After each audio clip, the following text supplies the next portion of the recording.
यही वह स्थान है जहां इस बार दशहरे पर रावण का पुतला दहन हुआ। स्थान पर पहले पुरानी तहसील हुआ करती थी, उस तहसील भवन का ध्वस्तीकरण कर दिया गया है और ये मैदान जो कि कार पार्किंग के रूप में इस्तेमाल होता है, अब निर्णय लिया गया है इस बार दशहरे में रावण का पुतला दहन इसी स्थान पर होगा। पुतला दहन की तैयारियों को अंतिम रूप देते हुए नगर पालिका प्रशासन और रामलीला कमेटी के सदस्य पुतला दहन स्थल को समतलीकरण करने के लिए जेसीबी लगाई गई है। नगर पालिका अध्यक्ष श्री मोहम्मद अकरम जो कि कुर्सी पर बैठे दिखाई दे रहे हैं, पुतला दहन की तैयारियों को अंतिम रूप देने की तैयारियों का जायजा लेते हुए पुतला दहन स्थल का समतलीकरण कराया जा रहा है। पुतला दहन के लिए पुतलों को कार्यक्रम स्थल पर लाया गया है। अभी ये पुतले ज़मीन पर पड़े हुए हैं और कुछ समय के बाद क्रेन की सहायता से इन्हें सीधा खड़ा किया जाएगा। राम और रावण के शिविर स्थापित किए जा रहे हैं। ये मेघनाथ का है, काफ़ी विशालकाय। दशानन के पुतले को तैयार किया जा रहा है, अंतिम रूप दिया जा रहा है। उसका मुख्य सिर और उसके 10 सिर अभी अलग अलग रखे गए हैं, उस समय के पश्चात इन्हें जोड़ दिया जाएगा। साथियों, आज विजयदशमी का महान पर्व है। बुराई पर अच्छाई की जीत का प्रतीक भगवान मर्यादा पुरुषोत्तम श्री राम की लंकाधीश दशानन रावण के ऊपर विजय का दिन। इस पर्व का हमारे सनातन धर्म को मानने वाले लोगों में काफ़ी विशेष महत्व है। आज हम शास्त्रों की भी पूजा करते हैं, साथ ही साथ रामनगर में जो रामलीला का मंचन होता है, जो पायते वाली रामलीला है, जिसके बारे में मैंने आपको बताया था कि जिसका संचालन वाणिक समुदाय के द्वारा किया जाता है, रामनगर में पुतला दहन वही लोग करते हैं। इस बार रामनगर में पुतला दहन को लेकर के काफ़ी संशय की स्थिति बनी हुई थी, क्योंकि वर्षों से जिस स्थान पर पुतला दहन होता था, इस बार वहाँ नहीं हो रहा है।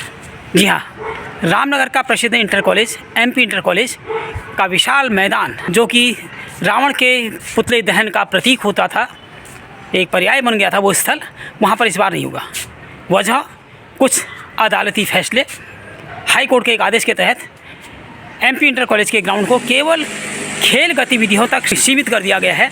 कई लोगों की आपत्तियां थी कि यहाँ नुमाइशें वगैरह लगती हैं और व्यावसायिक गतिविधियां होती हैं, जिससे मैदान ख़राब हो जाता है, बच्चों को काफ़ी परेशानी होती है। आदेश के परिप्रेक्ष्य में रामलीला समिति, जो पायते वाली रामलीला है, अदालत भी गई थी, लेकिन उन्हें वहाँ से राहत नहीं मिली।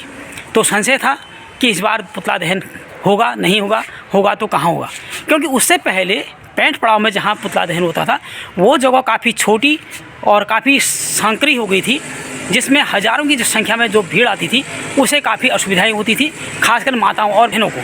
तो ऐसे में MP इंटर कॉलेज का ग्राउंड बहुत मुफीद था, जहाँ की हज़ारों की संख्या में, पिछले बार की जहाँ तक मुझे याद है, लगभग 50,000 लोग MP इंटर कॉलेज के ग्राउंड में थे और विशाल मेले का आयोजन भी वहाँ होता था, अन्य गतिविधियाँ होती थी, लेकिन इस बार वो नहीं हो पाएंगी। जहाँ तक पुतला दहन कार्यक्रम की बात है, वाणिक समुदाय में इसका काफ़ी महत्व है। वाणिक समुदाय है वो दशहरे के दिन अपने नए बही खातों का निर्माण करता है। प्राप्त जानकारी के अनुसार प्रातःकाल वाणिक समुदाय अपने घरों में पूजा अर्चना करता है और गोबर से रावण का निर्माण होता है। गोबर से रावण के 10 सिर बनाए जाते हैं, आटे की रंगोली से उसका शरीर बनाया जाता है और उसकी पूजा होती है। जी हाँ, वाणिक समुदाय रावण की पूजा करता है, लेकिन ये पूजा रावण के पांडित्य की पूजा है।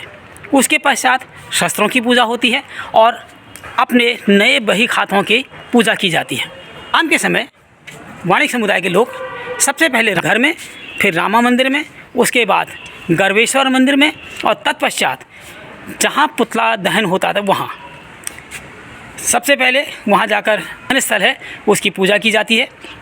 राम और लक्ष्मण को नौरते चढ़ाए जाते हैं, तत्पश्चात रावण पुतला दहन का कार्यक्रम होता है।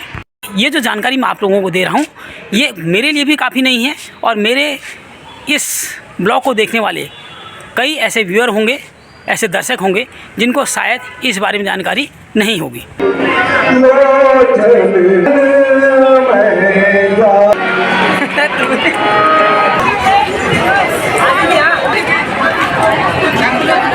हो गया?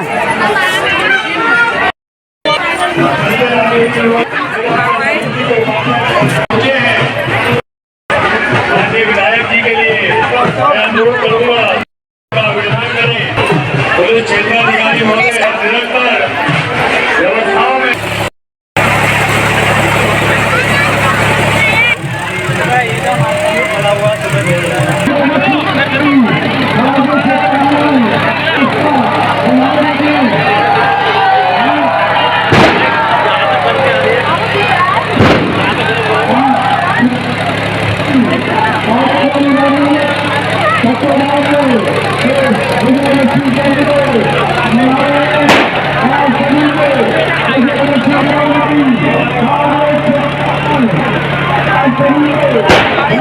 Thank you.